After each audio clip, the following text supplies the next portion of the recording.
Hello viewers, my name is Adam. I'm Aaron. This is Seeking Me Productions, bring you the TV season review. We definitely knew this was going to be quite the decisive season. Yeah, we started video gaming reviews on this channel with The Last of Us Part 2. And that was an era of time that was heavily controversial, from COVID era and the mere fact of the game itself.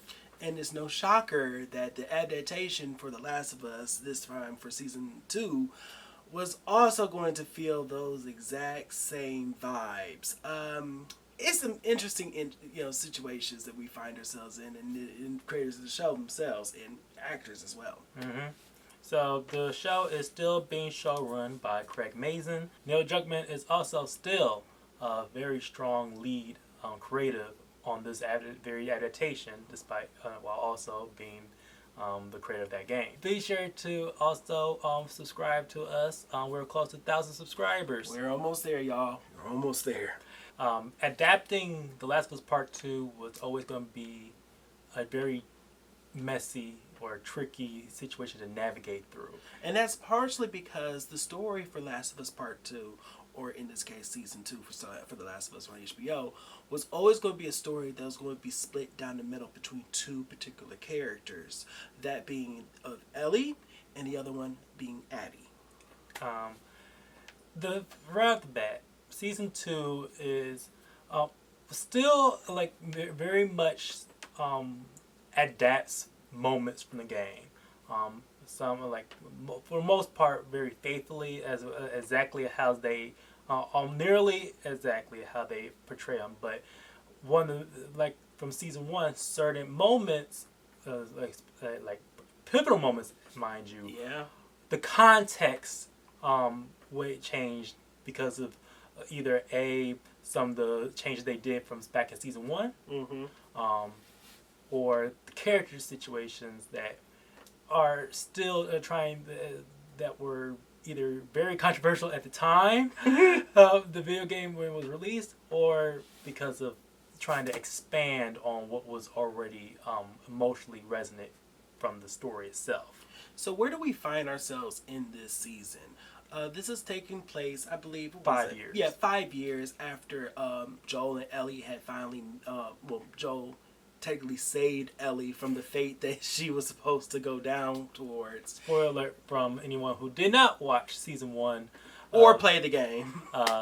Joel, who had the choice to leave Ellie, who in the apocalypse era of the world of The Last of Us is an immune person of an infected that's from a very fungus type illness, and when he was at those doorsteps of the Fireflies, they made I feel as though the mistake of telling the truth of what will happen to Ellie.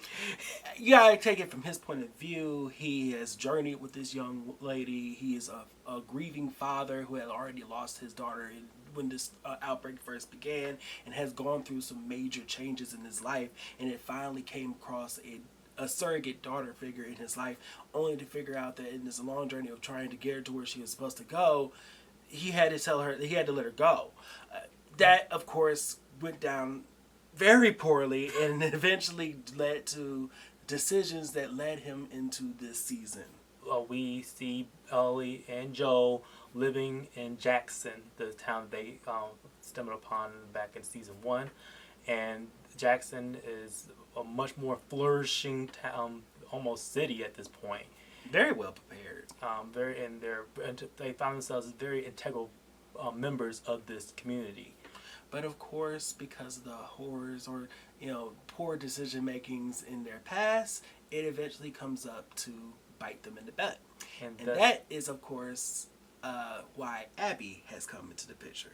Abby is a character who is seeking revenge against the action of what Joel done to save Ellie, or in his mind, save Ellie from a very life or death situation. And because of the actions of Abby, very early on this season, it catapults into the basically the plot of the rest of the season, in which Ellie is taking full front of protagonist persona. That's right. We're in a revenge story, y'all. And just like the game, it is definitely still as deep and thought-provoking as it was introduced in its original format. However, because of the direction of where they wanted to take this series, in our opinion, it's altered how the perception of the storyline is going to go forward. Now, the show this season was shortened from the season 1 had 9 episodes. This one only has 7.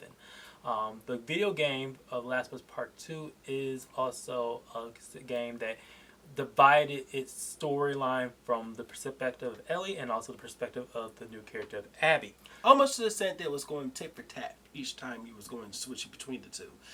That's not exactly what they decided to choose in this go round.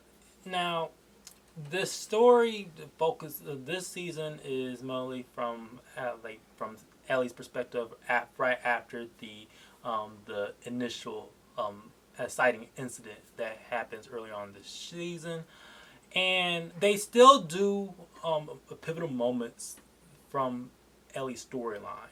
In some regards, it's almost how they did it is either they just took the very more important aspects of it, and still, like I said earlier, certain context changes depending on how they decide to write certain characters into this show as well. And when we mean writing certain characters, we're also talking about characters from the game or from instances within the story that you originally would have thought would never had taken that much of a significant aspect in this storytelling, get incredible character developments. Or in some regards, less character development than you would have thought. I would say because of the way that they decided to divide the story up, by season's end, it does not feel like a full season finale. No, in fact, it only feels as though we're still only touching the very precipice of what this story was supposed to offer. I do believe not being able to take the directive of what the game did as far as how to tell this unique story between the two characters and protagonists does hurt aspects in how you either gravitate toward them or understand their motivations. And it also lessens certain aspects of the journey because you don't gain the full concept of it. I get this is adaptation. There's always going to be unique changes. And sometimes I guess it definitely did help in certain respects, but not in the long run that I feel as though the series needs to focus on. And even during the area they decided to end the season on, if they were to fill out what was missing and a lot of a much more longer season, you're going to have to do some pretty heavy lifting just to make sure it's actually done well. Yes, because I feel as though certain the character developments happens that in some regards are lessen the impact on, or probably made it even more messier because of some very questionable writing that went involved trying to make already a controversial situation even more messed up. Yeah. So let's get into the characters. Okay, so Bella Ramsey is now, for the most part, is the main character this time around. Yep. Her version of Ellie is very much a continuation of what she was doing back in season 1. However, I believe because of the direction of which they decided how they was going to helm this character in this particular aspect of her story, makes her portrayal of Ellie a more simmering fire, more so than she was the raging inferno she was introduced in part 2. Yeah, I will say for when I played Last of Us Part 2, there was a more of a driven, focused rage that Ellie has because of the situation that catapulted it. And Bella Ramsey's performance, there is nothing like there's no fault that I can say about her. No, she does her job. Matter of fact, I believe in this season, I feel as though she truly owns her aspect of Ellie. But it's just that there are decisions in this version of the HBO adaptation where you can tell that the writers were they're hesitant on how they wanted to handle the type of actions that Ellie does. Mm-hmm. Moving along, we have Joe. Let's talk about Joe. Yeah, Joe. Pedro Pascal definitely still in my mind knocks out the park with this character. There was a lot of hesitation going forward whether or not he was going to be able to really successfully portray that individual. But he's a very empathetic actor, and he knocked it out of the park. He does, and it's the same thing with this one. What you got in the game, you get in the show, and I feel as though that's at the end of the day what you deserve, what you really want to know, and you really want to actually take away from this. It's just that what happens to his character. It is the initial response is very similar to how audiences felt when the gamers played the game, and we're seeing the ramifications of that from now general TV audiences. Fingers crossed, or here's hoping that we'll be able to move forward beyond it. Abby, this portrayal by actress Kaitlyn Dever. She may not necessarily have the physicality that I would have wanted out of that character, as far as the intimidation factor of such a muscular and very adept warrior, but she brings the ferocity of what Abby is supposed to bring. Now, unfortunately, how this season is structured, she is very much shortchanged right after very early on in the season. You don't get enough scenes with her that you should have received along with Ellie. So there's not much for we can actually gain from this actress in order to truly, gauge where her performance really lies. And this is from Kaitlyn Dever. She is a rising star, and it's just for her to take on such a very controversial character at this stage in her career. I hope that she has all the protection possible. With Bella Ramsey, who's already unfortunately getting the brunt end of a lot of the hate that's surrounding the show. I am both dreading and looking forward to seeing how well Lev is going to be taken care of when they are. And they have yet to cast that. So, Godspeed and let's understand, everybody, more than anything else, that you may not necessarily care for a direction that a particular character or storyline is going on.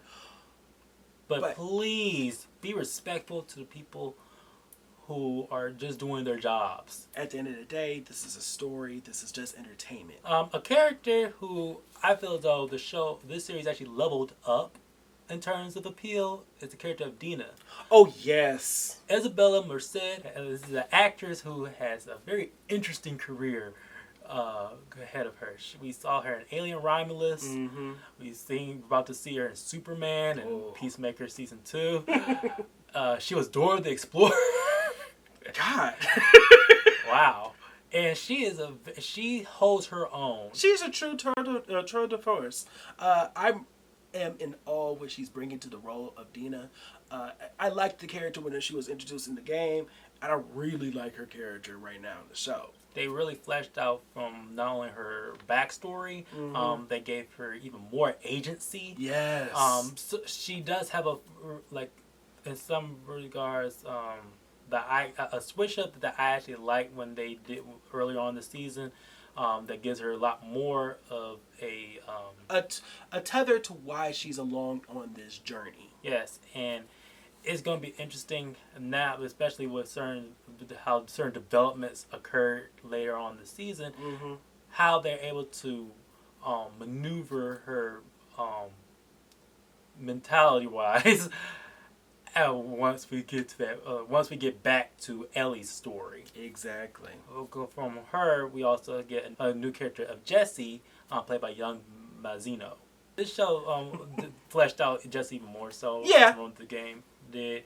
I feel as though Jesse was a little bit more chill in the Yeah, video he game. was far more chill in the video game, and I feel as though in this version you gain a Jesse that actually does have a lot more weight given to him and a little bit more of direction as a focus as why he is who he is and why is he doing the things he's doing. And I feel as though the actor that is portraying him is doing a wonderful job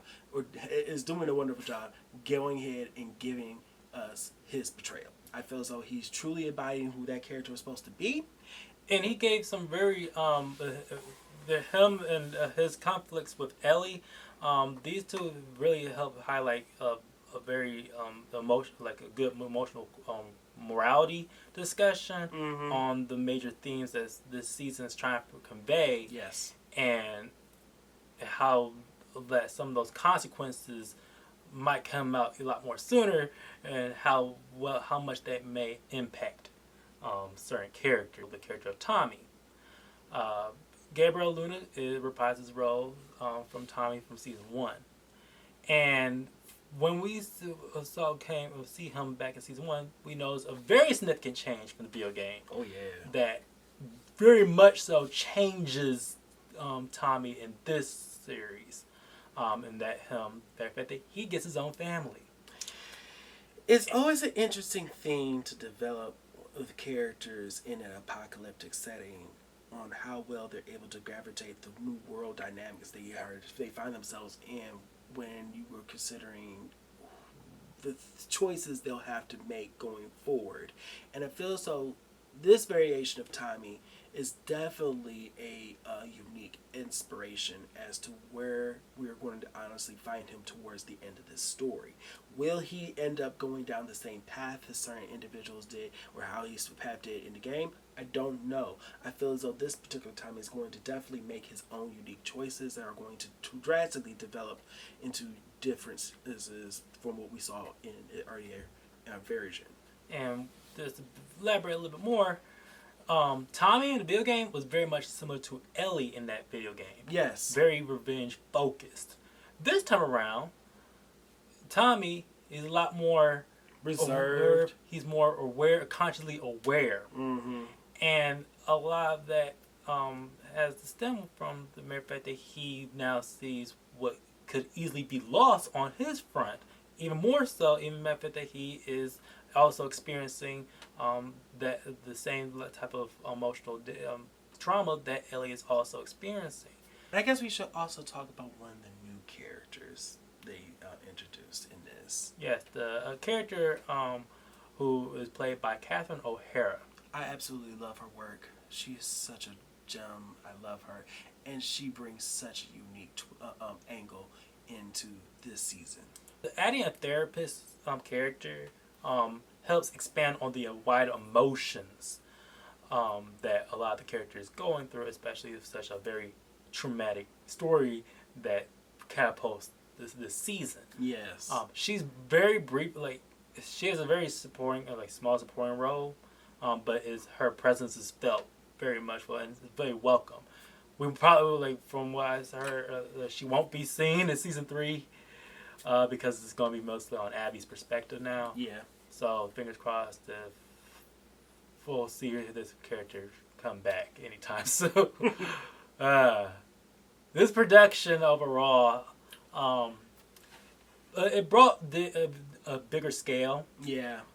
From back in season 1, which is kind of weird because the show this season mostly takes place in only 2 areas. Yeah. But you do see a much more bigger scope in terms of factions are concerned. Yes. And you can totally see the difference between the factions and how they live and how they interact with the world. And I absolutely I just love what they're doing as far as trying to adapt what the games offer and then trying to also make it more grounded or realistic in the same sense, but still stay so true to what was originally supposed to be there. Like from the production design of a lot of the locations, from Jackson, it was from a small town to a sprawling city. We find behind the scenes they actually built the whole city. I love that. We need more productions that does that. It's always such a brilliant thing to have something that's tangible and there. Mm-hmm. And the mere fact that this season mostly takes place in the city of Seattle, seeing much more of that very vegetative urban setting with all the vine and the nature overgrowth. More than what we've seen back in season 1. So And very they classic. also end up doing something I was begging them to do from season 1 and in this one. So let's fingers crossed to see if we get more of it. But And that's the spore situation. I love it. I definitely love it. But there's definitely not enough of it that I need. I just need more. Yes. Well, something that does continue on from season 1 to even though the season 2 elevates a little bit slightly more is the violence in this show. Now, the action actually is increased. Yeah. Especially with about 2 episodes, particular episodes this season is very action heavy with only sprinkles of certain situations a little bit more. So, from a very sprawling battle sequence that was original to the show, to even showing even more of the fungus infections, or it does more hordes and infected and period. They definitely make the infected in this show unique from any other zombie fare that's out there. These individuals are totally connected and they are totally geared towards their own unique aspect of violence, and that is totally awesome. When right down from the makeup they give to these actors, down to the way they move, down to the way they're actually presented within their environment, it's incredible. It's just weird that this show just lacks a lot more the brutality and the visceral like actual violence that's inflicted on it. It's kind of like they still for some reason censor a lot of it, which is very contrast to the video game. Yeah, it's all out there for you to see. They want you to experience how brutal and how visceral everything can really be. In some regards, that does affect how you view the story that's being told in the show. Yes, either like it kind of mutes some of the actions that's involved, which is kind of like we can talk about HBO, a network that has, like does Game of Thrones or other very hyper violent stuff. We had True Blood. We had come on now. It's odd that they continually do that, Yeah. but this time it does affect the story. This is a revenge flick, pretty much. At the end of the day, this is really a story that's totally about the concept of how far you're willing to go to get back at somebody. And when you deal with a storyline that's talking about that concept, you're dealing with the true raw and untamed focus of rage that comes from a person's actions when they deal with the concept of rage, of revenge. There are some horrendous things that's going to be going down in this story that's supposedly supposed to have already happened, but definitely going forward. Yes, it's just that hopefully going forward, and like they don't hold back. And you also, one of the most consistent things that's happening throughout from season 1 to 2 is the mere fact the music is still good. Oh yeah. The mere fact that they got the same composer from the video games with the additional assistance of Danny Fleming, they're able to bring back certain musical cues. Nice touch. Yes. So at least that has going for it. That's true. Even though that season 1 is a solidly great first outing adaptation to not just video games but storytelling, we find that season 2 is only serviceable in a good aspect. It is a downgrade because they do mute of what should be a more of a visceral story. Be sure to also subscribe to us and going out have other social media outlets of Threads, Instagram, and also Letterboxd for other content we don't necessarily post on this channel. And yeah, That's it. See y'all later. see ya.